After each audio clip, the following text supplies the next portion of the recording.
Pachacútec, una aproximación a la cosmovisión andina, Federico García, Pilar Roca. Capítulo cuarto. Organización social. 1. Carácter colectivista de la sociedad andina. Familia, Ayllu, Marca. Se puede analizar el horizonte andino desde diversos ángulos.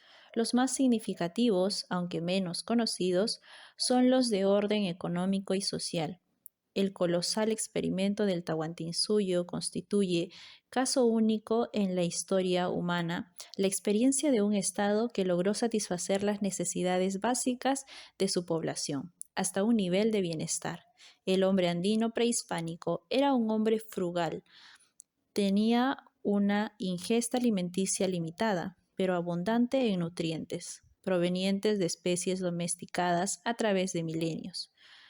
Los genetistas andinos lograron producir especies de un alto nivel nutritivo, sobre todo de origen vegetal, a partir de un germoplasma nativo de excepcional importancia, debido a la variedad de pisos ecológicos que conforman su territorio. Lograron domesticar cereales, tubérculos, hojas alimenticias y medicinales, frutos y animales. Buena parte de los alimentos que hoy consume la humanidad tuvieron su origen en los Andes. Con esta base alimenticia lograron dar sustento a una población que alcanzó los 12 millones de habitantes, de acuerdo a los cálculos más conservadores en su momento de mayor esplendor. Sin embargo, lo más significativo de este evento singular de la historia humana no fue precisamente el prodigio genético que alcanzaron y que demuestran un alto nivel de agrotecnia, sino el orden riguroso de su distribución. Un Estado que basó su organización en la reciprocidad pacto social del mutuo beneficio. Logró satisfacer los requerimientos de una población que vivía sin las urgencias que generan el lucro y el consumismo, lacras inherentes a la sociedad desarticulada que trajeron los europeos. La sociedad andina malgradó el carácter místico de su organización. Fue tal vez la única experiencia humana que limitó. He aquí su originalidad, la explotación del hombre por el hombre. Este logro de suyo excepcional no ha sido superado aún por las sociedades modernas, pese a los avances tecnológicos y el desarrollo de las fuerzas productivas.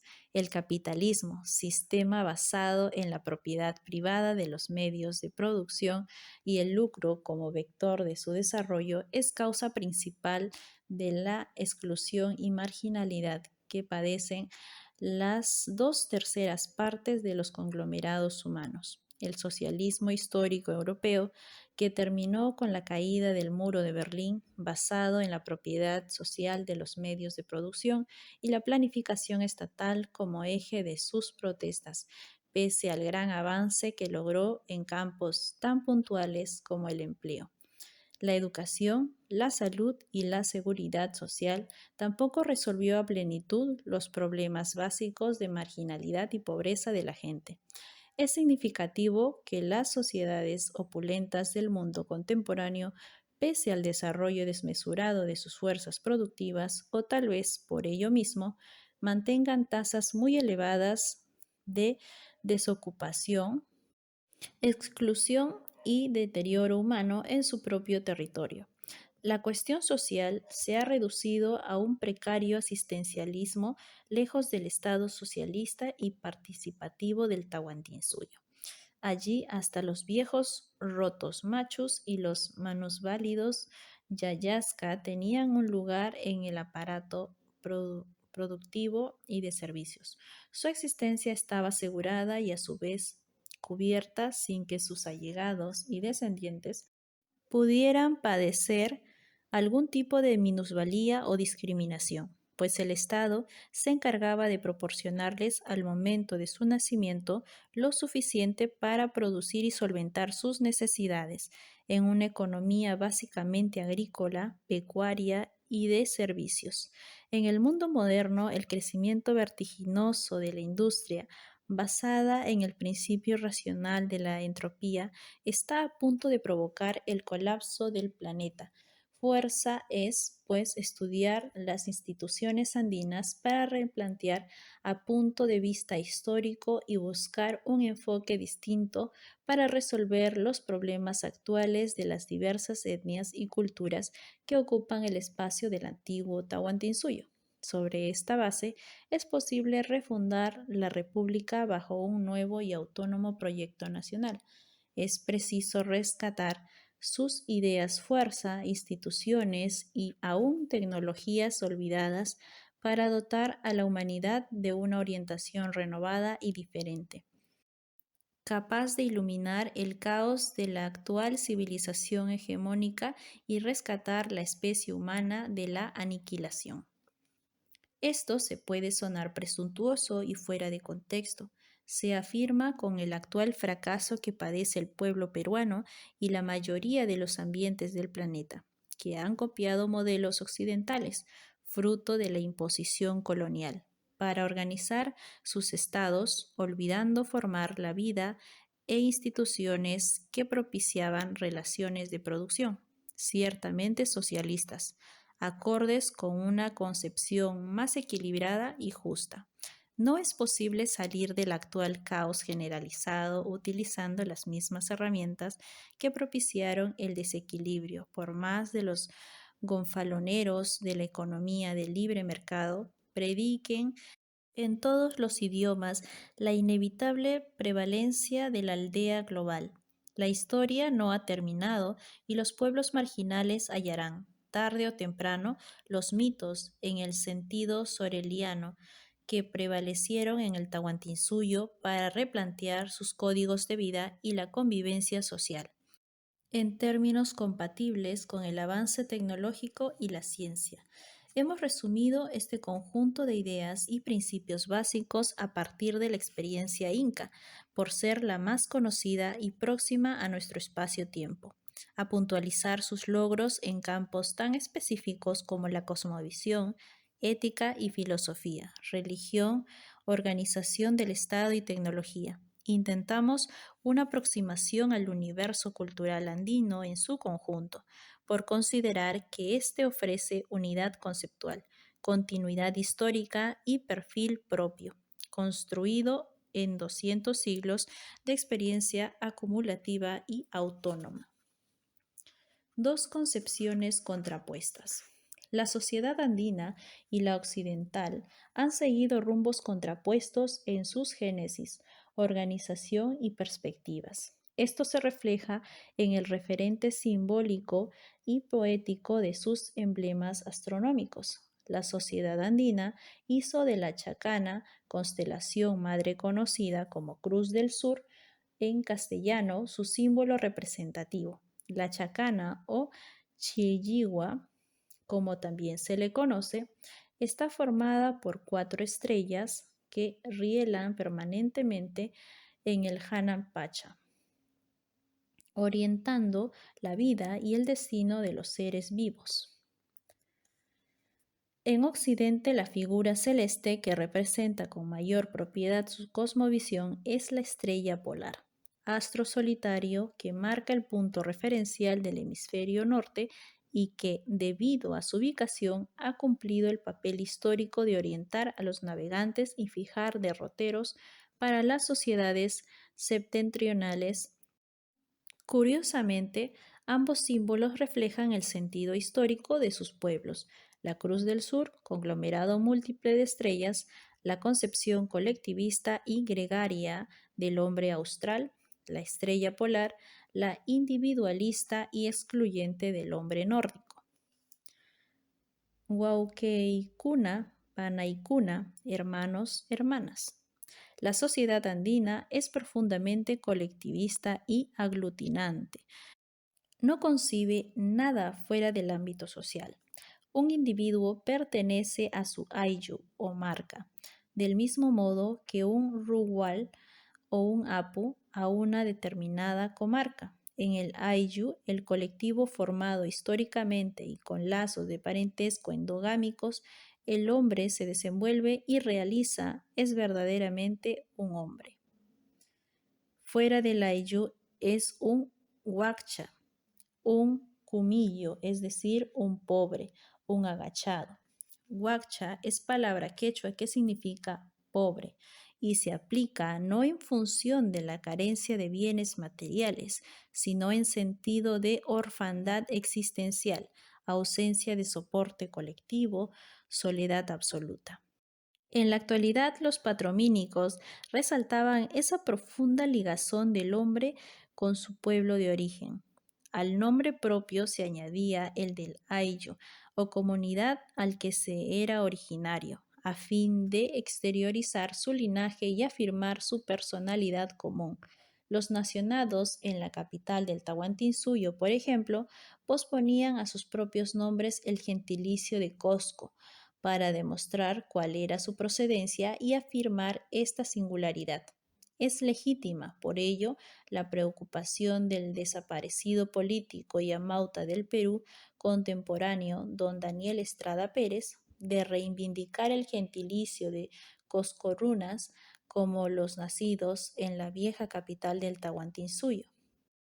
El cuidado en esta diferenciación iba al extremo de dotar a su propia indumentaria de características peculiares, por la forma del uncu o la chipana. Se podía colegir a qué ayllu pertenecía un individuo y aún su linaje ancestral. Los incas y principales lucían en la parte central de sus vestidos talares llamados uncus, unas franjas de colores que se denominaban tocapus. Eran estos unos signos que expresaban el nombre del señor, la panaca, familia o ayllu al que pertenecía, y los hechos memorables de su mandato que debían ser resaltados expresamente. Esta costumbre ha prevalecido hasta la fecha y es fácil conocer por la forma y color del vestido. La montera y los topacus que todavía usan algunas autoridades a qué ayllu pertenecen, qué jerarquía ostentan y qué acontecimientos memorables han protagonizado.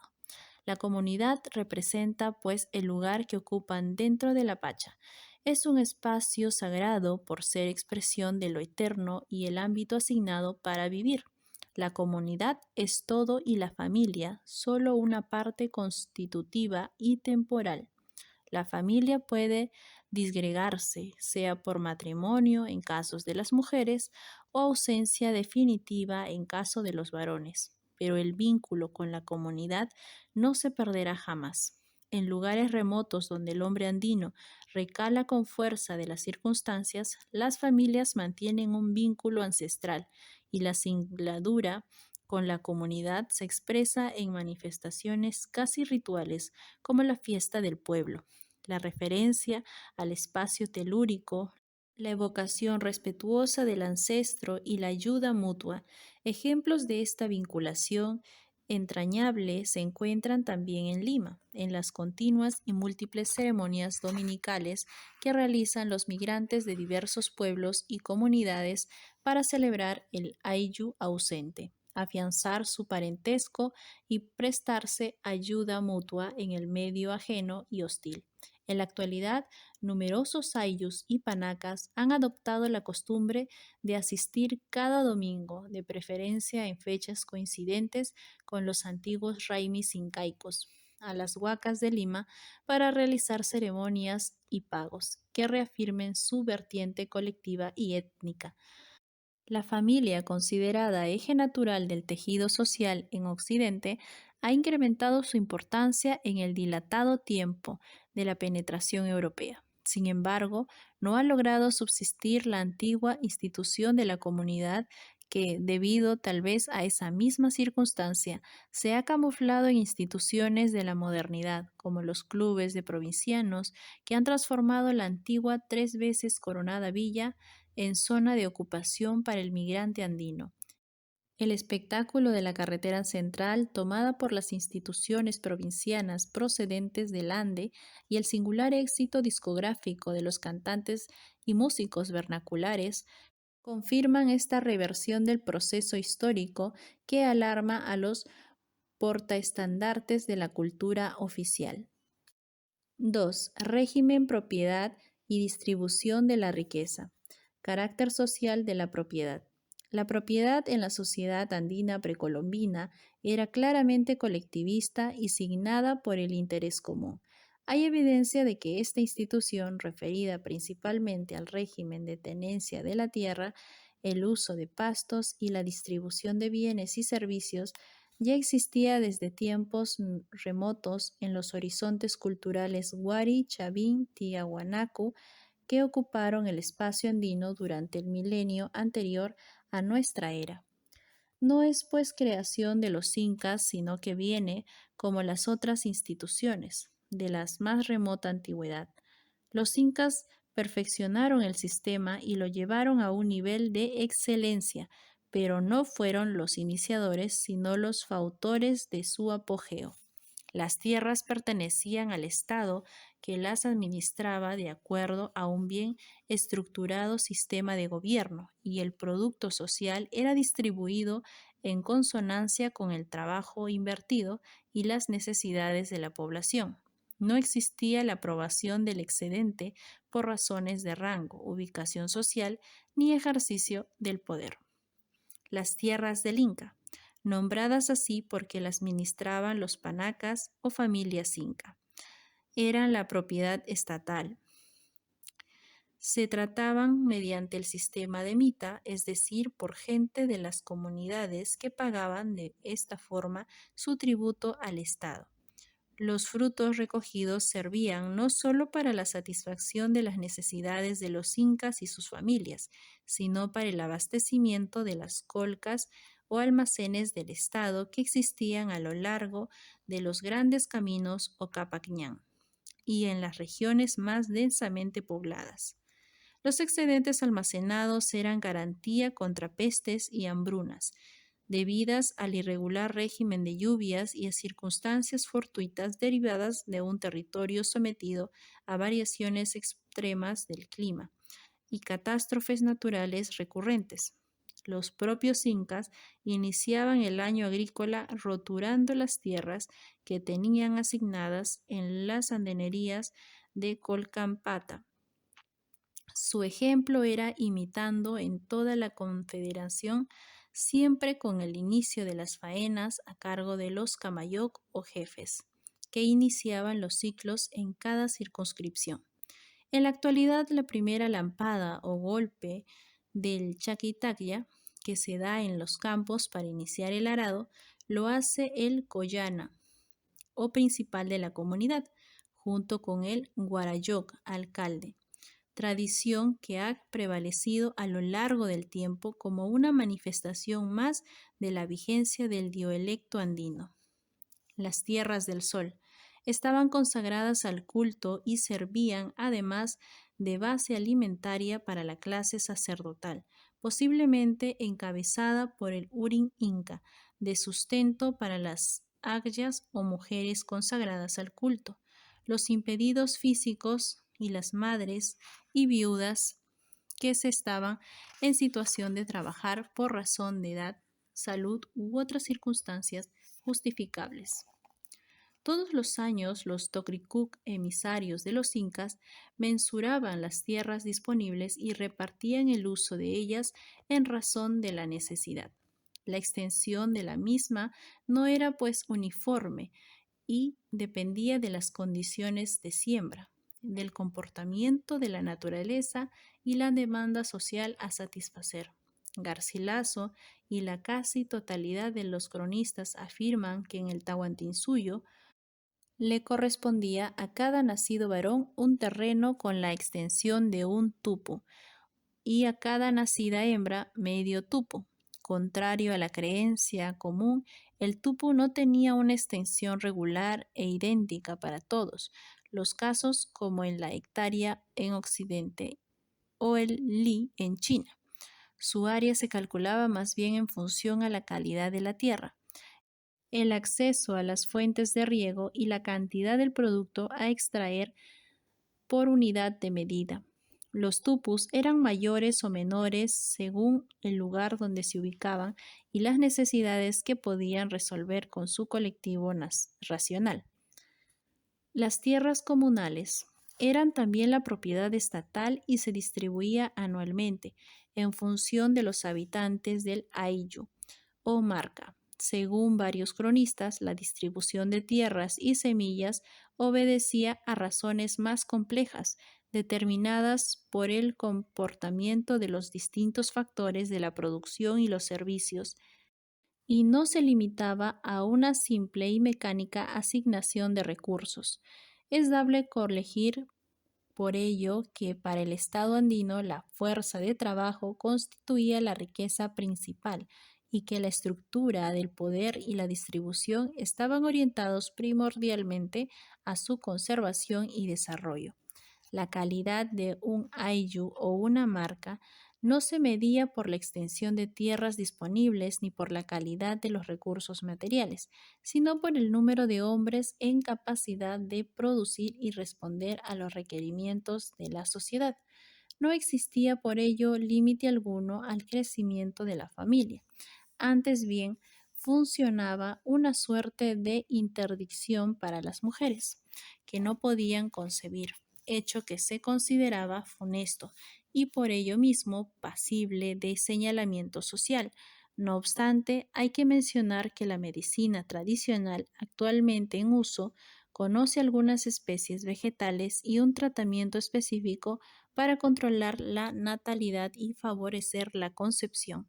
Según los casos, el ibenki, por ejemplo, planta silvestre que crece en los lagos amazónicos, favorece o elimina la fecundación según la forma en que se administre. Naturaleza funcional del Estado. El contrato social andino. El hombre andino organizó el Estado en función de las necesidades de su población.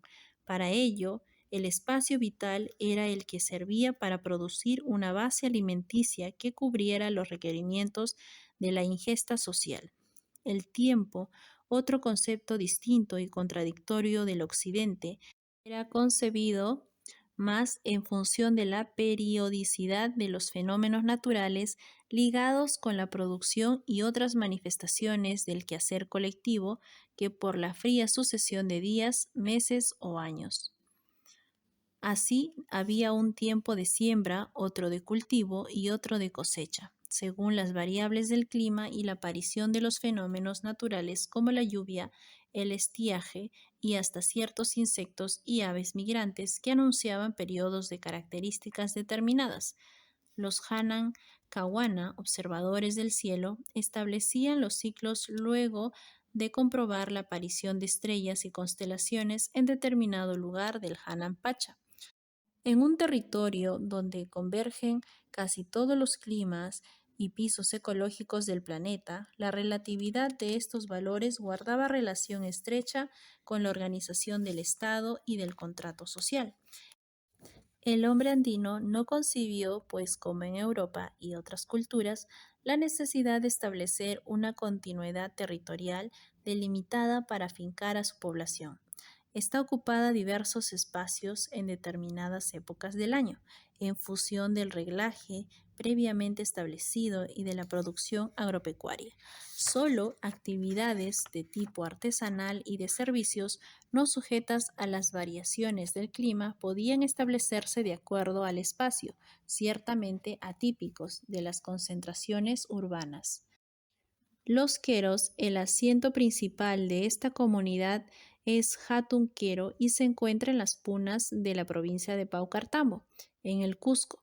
Allí existen 4 parcialidades cuyos habitantes se rigen todavía por instituciones superstiles de Incario.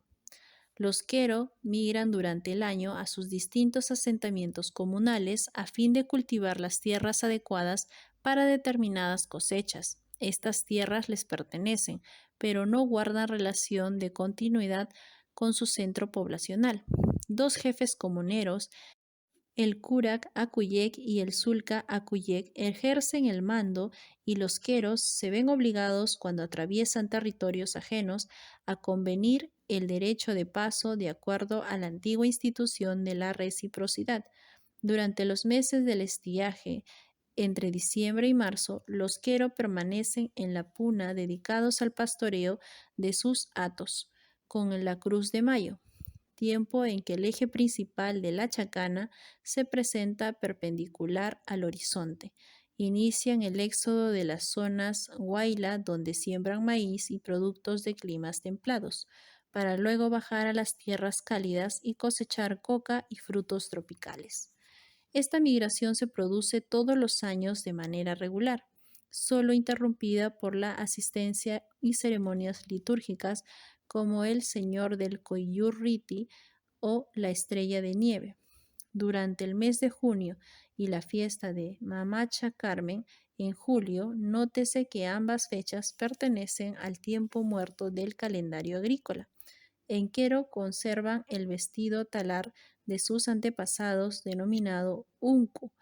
Hablan en quechua casi sin morfemas castellanos, son gobernados de acuerdo al sistema dual, organizan su territorio del Hanan y Urin, mantienen estricto acatamiento a las leyes de la reciprocidad y de otras instituciones andinas y realizan viajes periódicos a los espacios sagrados de altura, donde los oficiantes católicos han tratado de subsistir el culto a la huaca por ceremonias de la religión traída por los invasores, sin conseguirlo en esencia. Génesis del Estado. Hay evidencia de que las diversas formaciones estatales que se desarrollaron en los Andes fueron perfeccionando sus instituciones sobre la base de propuestas comunes. Esto se puede afirmar pese a la ausencia de elementos de conocimiento de los estados anteriores al Incario, gracias a los rasgos similares que presentan sus ciudades, edificios administrativos, instituciones y tecnologías de producción que aún subsisten. Es posible deducir igualmente que el hombre de Pacaycasa, localidad ubicada en la actual provincia de Huanta, la región Ayacucho, iniciara, 20.000 años antes de nuestra era, la aventura humana de vivir en sociedad y adoptara formas rudimentarias de organización social. Este antiguo antepasado era contemporáneo del esmilodón o tigre de colmillos de sable, del mastodonte y la paleolama. A partir de este hito se inicia la cultura andina y van tomando formas las distintas instituciones del horizonte común. Los incas fueron el proyecto estatal hegemónico cuando se produjo la invasión europea a comienzos del siglo XVI. A partir de esta constatación es posible rastrear las formas existentes en horizontes anteriores. El Estado archipiélago. Una característica peculiar de la organización estatal andina es su base territorial de tipo archipiélago. Esta forma seguramente funcionó ya en los diversos estadios del horizonte temprano, 2500 años antes de Cristo, aunque la evidencia de su implantación solo es detectable en el Incario. A semejanza del mundo quero, el Tahuantinsuyo no tenía un territorio único, delimitado por fronteras como los estados europeos, sino islotes de dominación que se interconectaban a través de territorios ajenos.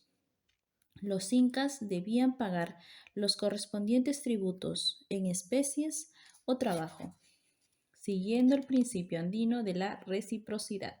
Si querían atravesar comarcas ajenas a su dominio, del Cosco a Chincha, por ejemplo, que fue incorporada por Tupac Yupanqui al Tahuantinsuyo, existían territorios en poder de curacas y gobernantes, no sujetos a la administración central. Los incas, para atravesar esos territorios, estaban obligados a negociar el derecho de paso con los jefes locales y acatar los convenios. Esto ocurre actualmente con los queros que pagan tributo en especies a las comunidades circundantes a fin de llegar a sus propios dominios, tanto en la región Huayla como en la selva o Rupa Rupa.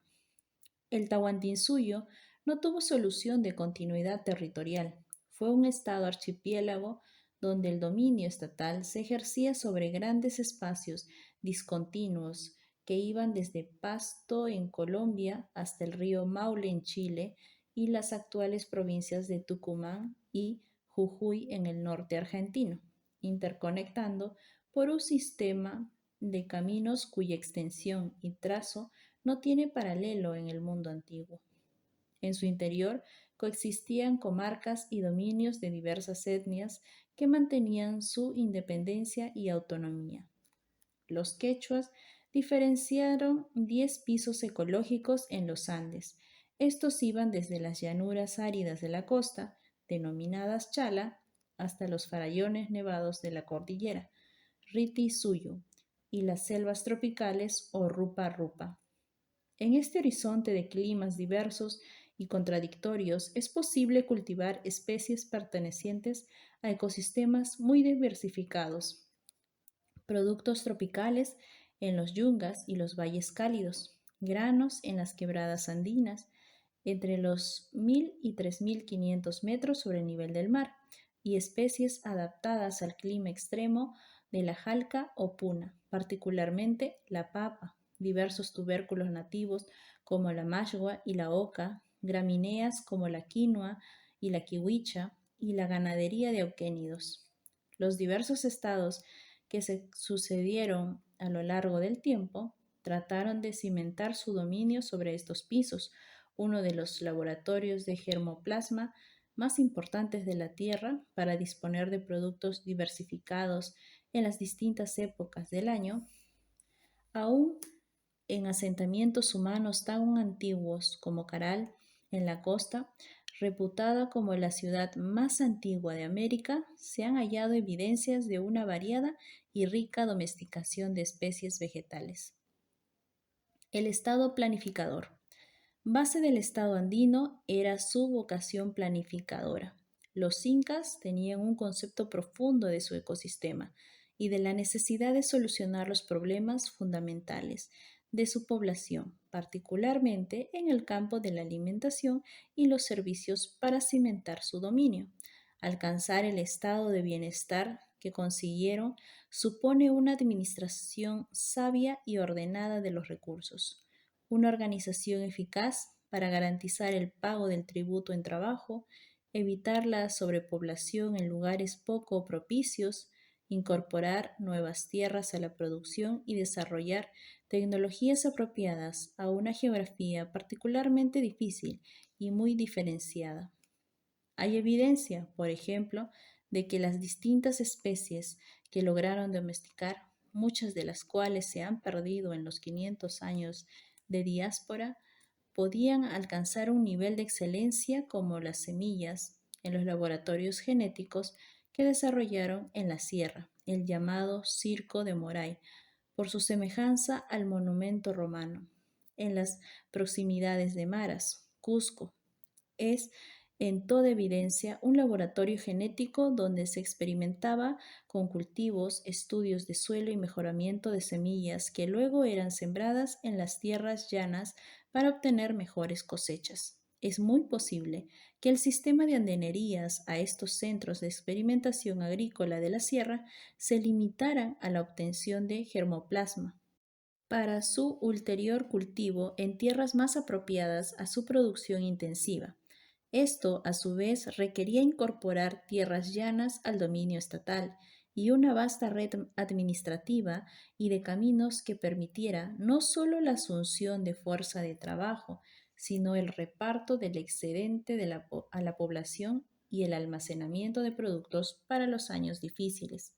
El Estado se preocupó fundamentalmente de organizar a lo largo del Capacñán y en los territorios ocupados centros administrativos de gran importancia antes que ciudades propiamente dichas. En Huanucopampa, Tumipampa y otros lugares quedan aún los restos de imponentes construcciones hechas no para albergar una población numerosa, sino un escogido grupo de funcionarios encargados de organizar la producción, administrar justicia, llevar la contabilidad y almacenar y repartir los excedentes. Base del Estado planificador fue la organización dinámica de la población, de acuerdo a sus necesidades, según Garcilaso, Polo de Ordegardo, Guamán Poma y el padre Acosta, entre otros. La organización demográfica era decimal y obedecía a la necesidad de llevar la cuenta de los habitantes, la fuerza de trabajo disponible, la calidad y cantidad de los tributos y la rapidez en la movilización cuando era necesario. La población, según Guamán Poma de Ayala, estaba organizada en diferentes niveles y siguiendo un patrón decimal. El nivel básico, que agrupaba 10 ayllus o marcas, estaba gobernado por dos Chukka Kamayok. El segundo nivel, constituido por 10 grupos de 10 denominados pachacas, tenía por gobernantes a dos Pachak Kamayok. El tercer nivel, conformado por 10 pachacas, tenía dos Huaranca Kamayok al mando. Y el cuarto nivel, correspondiente a 10 grupos de 10.000, tenían dos Uno Kamayok. A la cabeza, finalmente, estaban los Hatun Kamayok o Apukuna, que al decir de Guamán Poma, gobernaban cada uno de los 4 suyos, o regiones, en cuya cúspide se situaban los dos incas. Las grandes decisiones eran adoptadas por el Consejo del Estado, compuestos por 16 funcionarios salidos de las panacas cusqueñas, cuyos acuerdos comprometían incluso la voluntad de los gobernantes. Hay que considerar además que estas panacas eran regidas por las mamacunas o grandes matriarcas que tenían influencia determinante en las decisiones del Estado, particularmente en el orden de la sucesión. Otros funcionarios, siempre al nivel correspondiente, cumplían tareas esenciales o complementarias a la administración.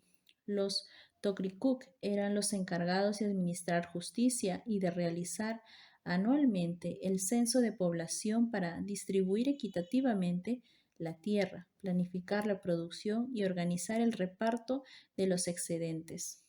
Los Quipucamayok eran los encargados de llevar la contabilidad y registrar los sucesos memorables utilizando el sistema de quipus y tocapus.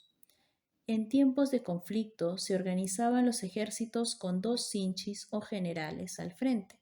Los soldados eran reclutados de las comunidades, teniendo cuidado de no entorpecer las labores agrícolas y garantizar el reemplazo de los movilizados mientras durara el servicio. Es de advertir que, aún en este extremo, los incas estaban obligados a la reciprocidad con los ayllus afectados, los cuales eran compensados con bienes y servicios antes de aceptar la participación de sus hombres en los ejércitos. La tarea de los Tokrikuk era esencial para el Estado planificador.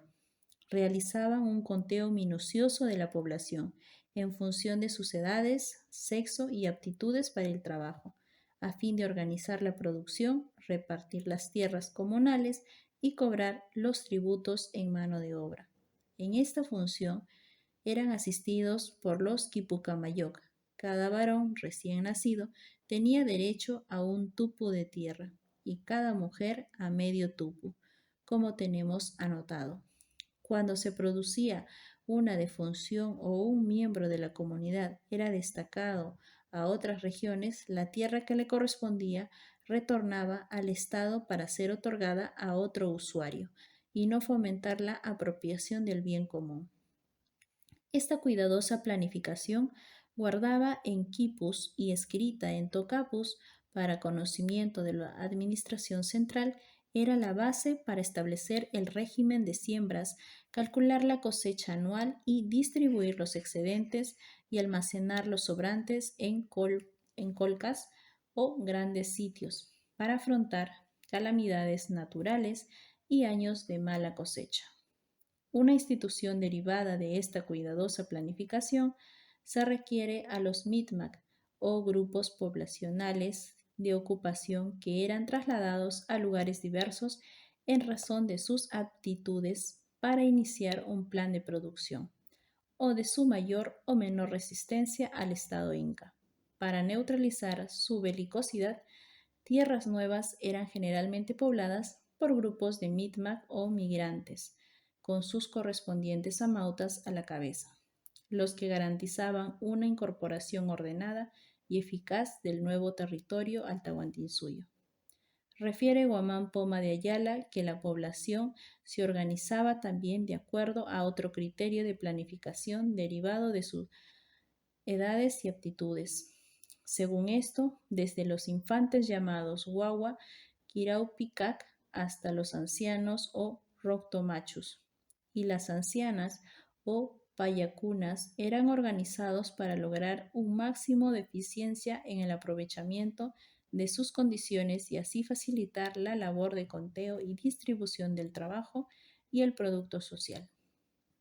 El Estado previsor. Otra característica importante del Estado era su carácter previsor.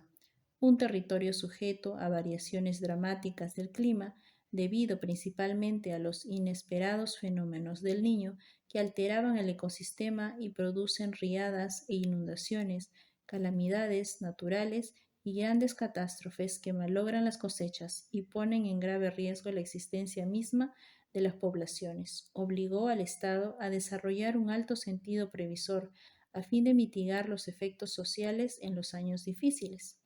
La red de caminos principales o Capacñán, que unían el inmenso territorio desde Chile a Ecuador, además de facilitar las comunicaciones y la información, funcionaba como una gran columna vertebral en cuyos nódulos se establecían colcas de almacenamiento de reservas para prever tiempos de malas cosechas y catástrofes naturales o políticas.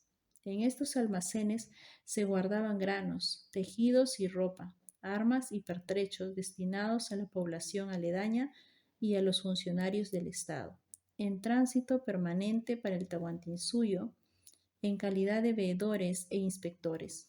Muchas eran cuadradas y otras de forma circular, dependiendo de la construcción del lugar donde estaban ubicadas y la tradición arquitectónica local, de la tecnología de conservación y la naturaleza de los bienes almacenados.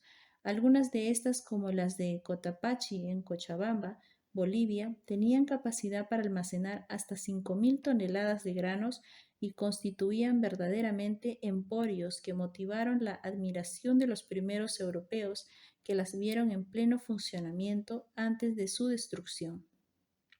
Una variante fueron los tampus o lugares de descanso para los viajeros. Eran edificios bien provistos de agua, comestibles y ropa destinados a prever alojamiento y alimentación a los caminantes, abrigo a los ejércitos y base de operación a los chasquis o correos. Finalmente, la información acumulada en quipus sobre el funcionamiento de las colpas era centralizada en el Poquecancha del Cosco para uso y orientación de los incas. Así tomaban conocimiento de la realidad y podían trazar sus políticas y acciones de gobierno sobre bases reales. 4. Dualidad y esquema jerárquico de la sociedad andina. La sociedad andina era profundamente jerarquizada durante el periodo del apogeo quechua, siglos XIII y XVI. El escalón superior de la pirámide lo ocupaban los incas, anteriormente los numerosos horizontes culturales como Huari, con sede en la actual Huamanga, Chavín en el callejón de Conchucos, Muchic Chimú en la costa norte, Paracas Nazca en la costa central y Tiahuanaco en el altiplano del Collao, mantuvieron la preponderancia de una clase dirigente con características peculiares que la diferencian de sus similares en otras regiones del mundo. La dualidad fue una de las instituciones más significativas y propias de la sociedad andina. Dentro de su cosmovisión existían dos principios energéticos en el cosmos, uno positivo, el Kausai, y otro negativo, el Supai, de cuya interacción resultaba el desarrollo y la existencia, según su concepción. El Estado incorporaba estos principios a su organización administrativa. Toda unidad territorial estaba dividida, pues, en dos mitades. El Hanan era parte superior y el Urin era parte inferior. A cada una de estas categorías correspondía un gobernante o Kamayoc en cualquiera de sus niveles jerárquicos. Uno de ellos, el Hanan Kamayoc, asumía generalmente las funciones de conducción y mando político, correspondiendo al Urin Kamayoc las de orden fiscalizador y religioso. Lo que uno afirmaba era negado o cuestionado por el otro. a fin de que la decisión final fuera adoptada por el Consejo de Estado, en el caso del Tahuantinsuyo, o por la Asamblea de Ayllurunas en la población de base. Esta costumbre todavía prevalece en las comunidades andinas que resuelven sus problemas de vida y trabajo durante reuniones periódicas de los comuneros. Nada ajeno a esta decisión colectiva se puede realizar, ni mandato extraño a la instancia superior de gobierno se debe acatar. Hay evidencia que en toda la región andina funcionaba esta forma de organización dual jerarquizada. En Chucuito, por ejemplo, el visitador español García Diez de San Miguel en 1567 encontró a los Lupana divididos en dos mitades que en esa región se denominaban Hanansaya y Urinsaya, gobernantes por Martín Cari y Martín Cusi respectivamente. Esto mismo ocurría con los Coyagua en Puno, los Chupachu en Huánuco y los Huancas en la provincia de Sausa.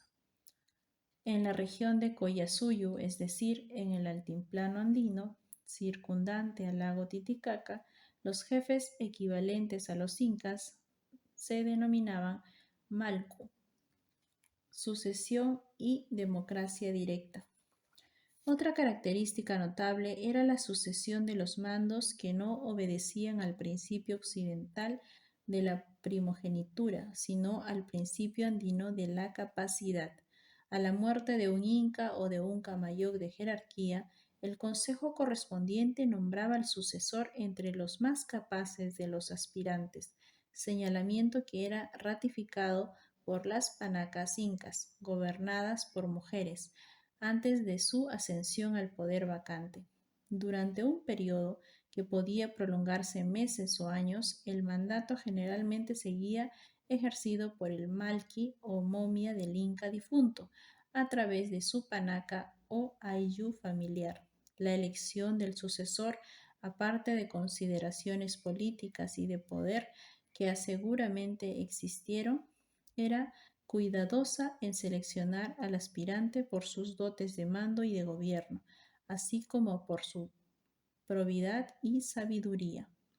En su informe especial sobre Huamanga, Damián de la Bandera proporciona informes acerca del funcionamiento de la democracia directa bajo el gobierno de los incas. Menciona que hasta la división en Hanansaya y Urinsaya fueron adoptadas en grandes asambleas de curacas y principales en la ciudad del Cosco.